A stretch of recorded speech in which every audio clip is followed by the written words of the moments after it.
Hey, it's Dale from Dilbasset Timbers. How you going? Welcome to the ShedMahal. This is the proper sort of firsty YouTubey video-y type thing that I'm doing. And I was talking to a mate and we were having a bit of a yak about what would be the sorts of things that I'd like to be doing for YouTube. And maybe we thought that having a bit of an introduction about the sorts of things that I do and how I do it and my thought processes might be kind of funky and a cool way to go. So normally when I come in the shed, I'll just normally start to set up. And number one is I grab my big Vic mark that weighs a bloody ton, bang him on.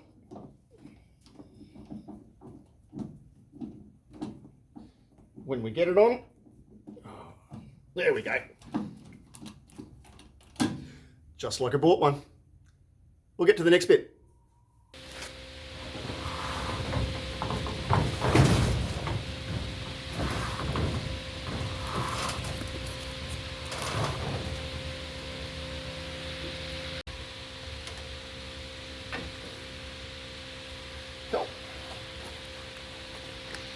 Geez, I've got a lot of shit in here. I need to get a bit organised. I need some racking. Yeah, another time. Right, don't want any of that.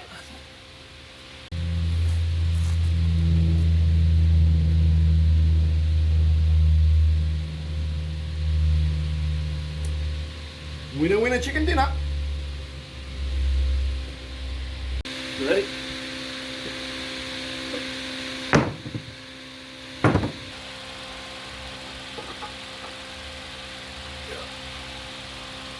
You really don't need expensive crap like a Tormek.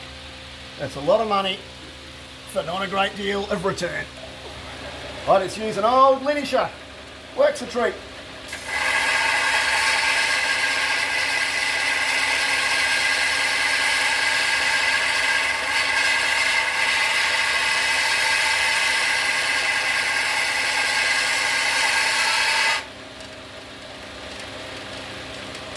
Saw edge.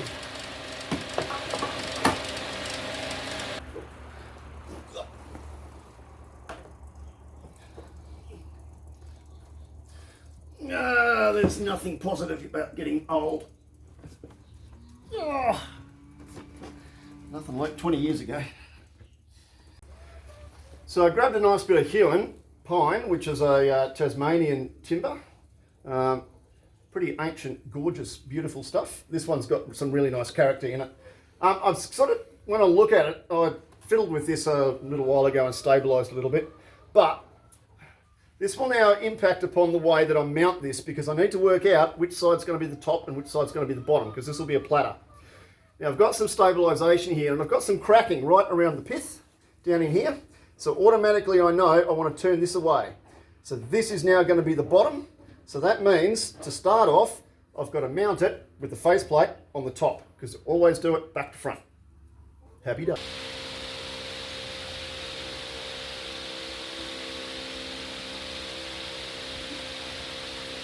Tiny bit that way. Lovely jubbly.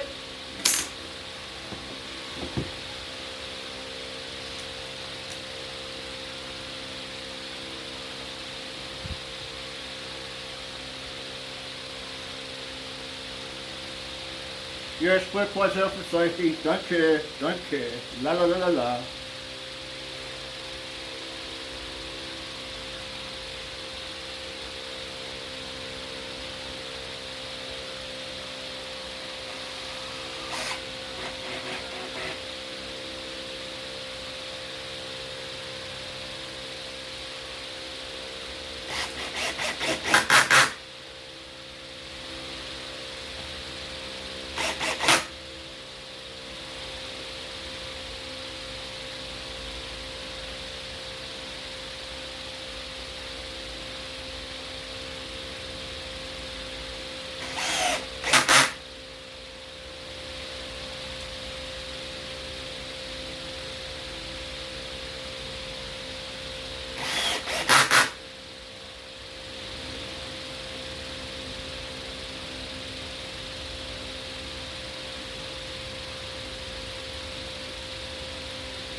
This is why my dentist hates me.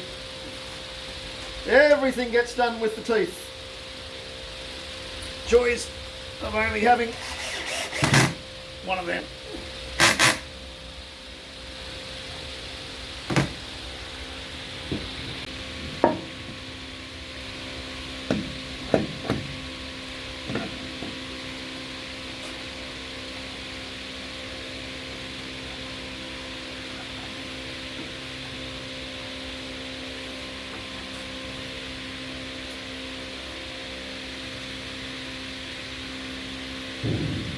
Dickhead. I've just put it on upside down. Got to start again. What a dickhead.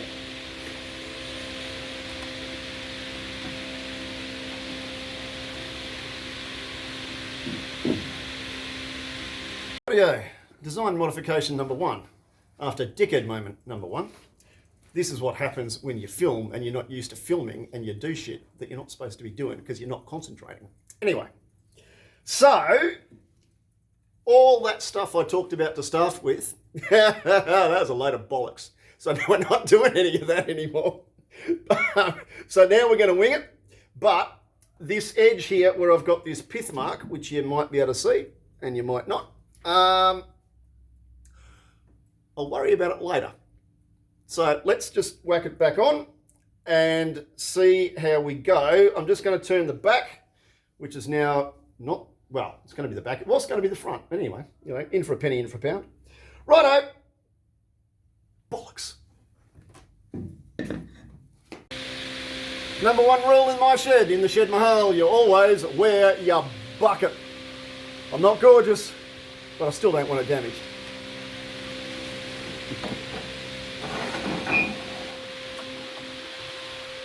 Let's go the other way.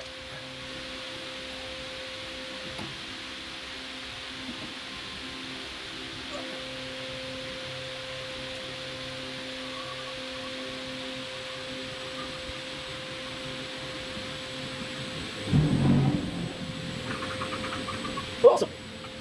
Quickly.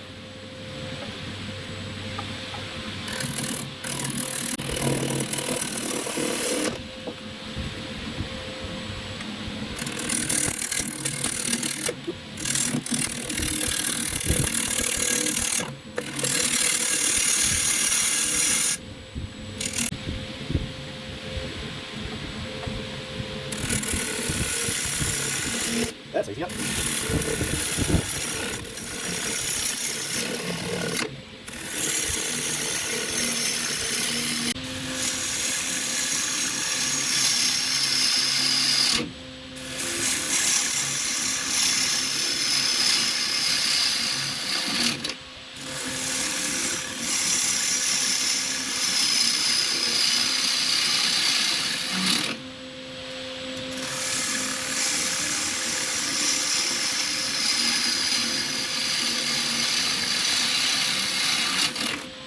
Right, so a little bit of what I was talking about to start with has come to fruition, but that's all right, because now I can start to see a little bit about what the wood is doing, and I've got a little tiny bit of a crack through there where that knot is.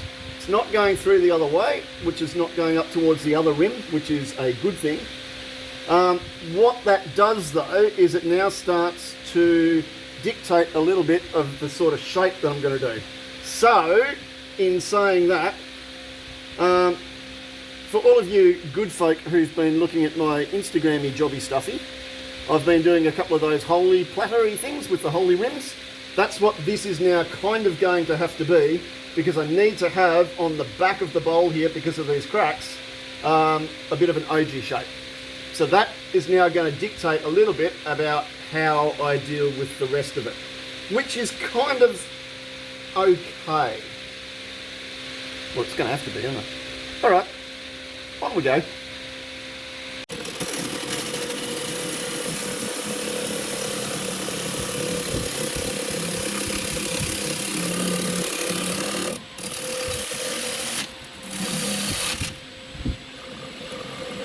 Roundy.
Now the question is, how much here do I sacrifice? Or do I need to do a little tiny bit of filling? And methinks I might need to do a little tiny bit of filling, which might be the super glue jobby, but we don't talk about that, do we? Okay. Cool, all right. Round number, whatever we're up to, round 3? Okay. See, sometimes things don't go quite according to plan, but you know, plans are overrated and plans are for the week. Okay, so we've now done a little bit of the hoopty-floopty-doopty with the super glue. That's all gone off, a bit of accelerator, and we'll just clean that off. Now, I'm not going to go much deeper than this because otherwise I'm going to lose the rim. But what I'm going to do is start to make a little bit of shaping. So, yeah, righto. Buckets on.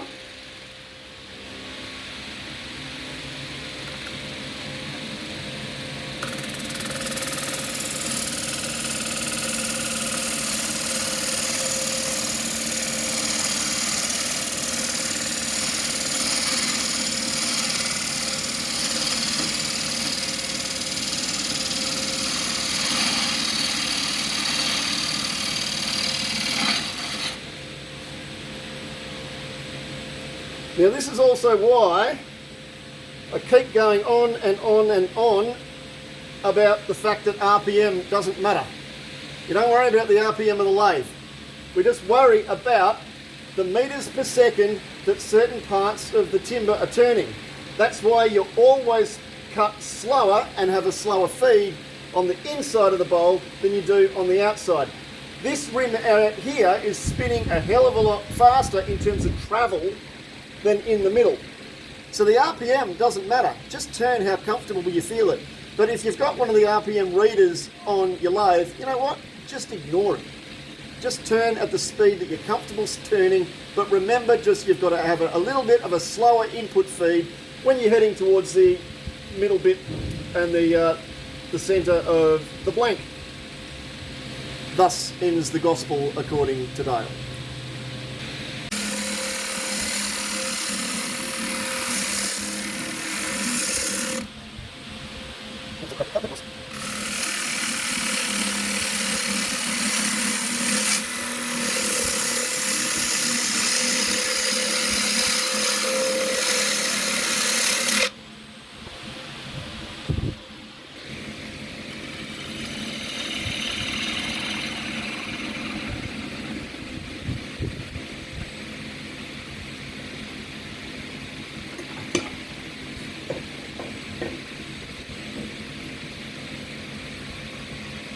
That's sharp.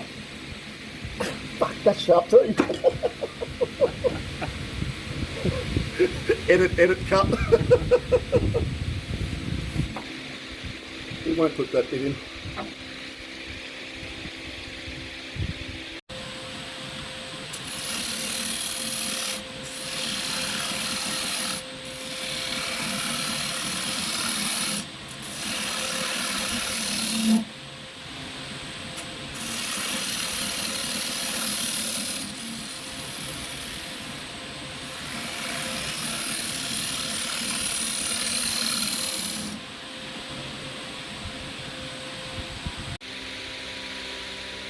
So now that we've got the rough shape sort of vaguely within a ballpark of where I want it to be, I'm going to start to define where the rim is for where I'm going to start putting all the holes. Now I'm not going to film doing all the holes because, I'm sorry, that is just absolute freaking tedium, but we'll give a bit of a ballpark about what we're doing. So I'm just going to get with the skew and start to define a little bit of that, because that way I know where I'm going to drill. Then I'm going to sand the back. No, I'm not. I'm going to drill the holes. Then I'll sand the back. Then I'll turn it around and we'll do the other side. Lovely jubbly.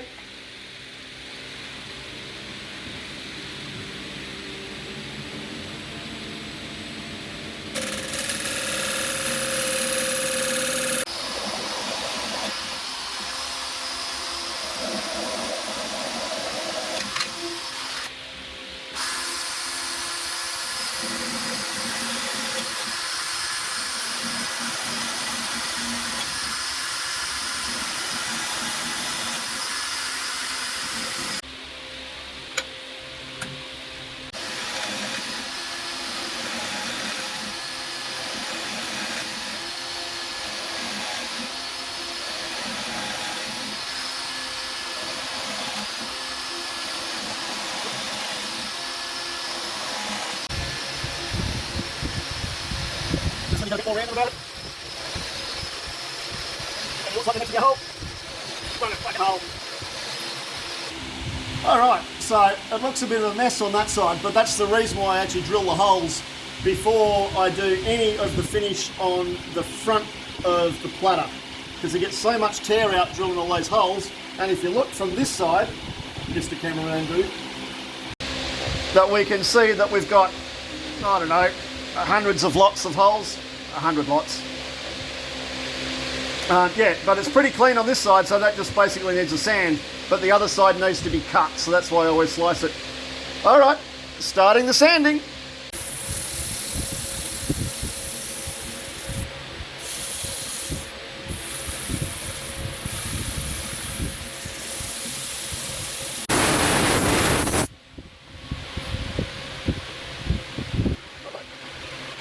That's not too bad.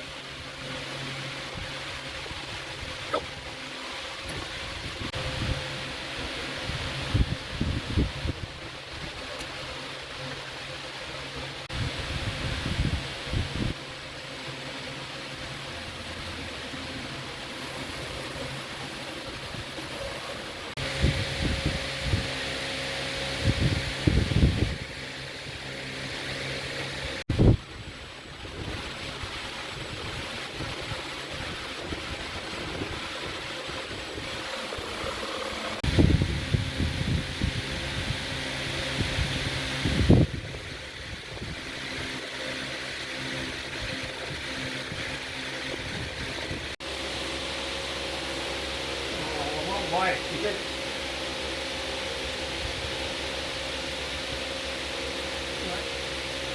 Right way to start with.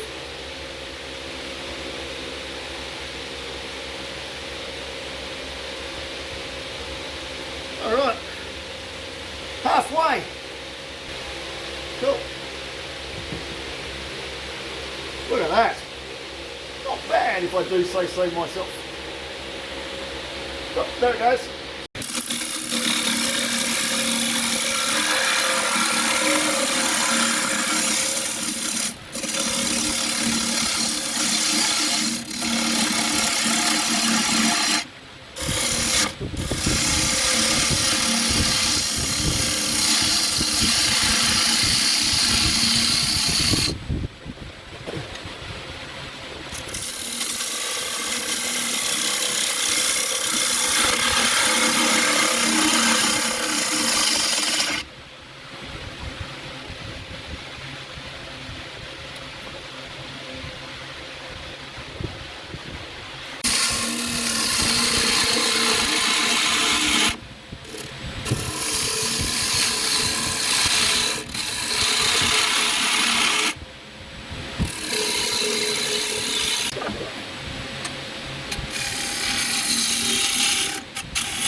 That's what we start frying.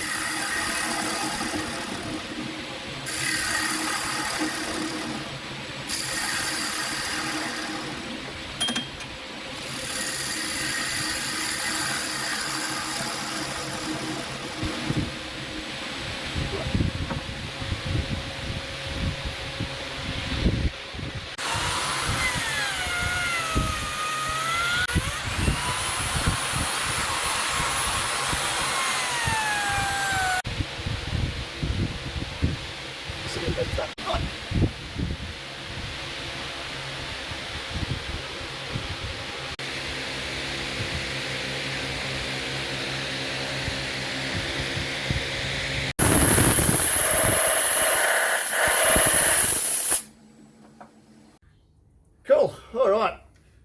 So we're sort of done. Am I happy with it? Yeah, sort of. If I wasn't up for a little bit of time, I didn't quite sand that properly. So you can see there's just a tiny back end ridge there, there, and there. And that's just the back end of bruising from the bowl gouge. And one more clean pass with that, or just a little bit of another 30 seconds or so with 120 grit or 240. We would have got that out fine. I might go back and do it again. Or I might just keep this one myself. Or if anyone really wants it, go for gold. Anyway, that's the process of how I turn a Holey rimmed bowl. Too easy. Next time.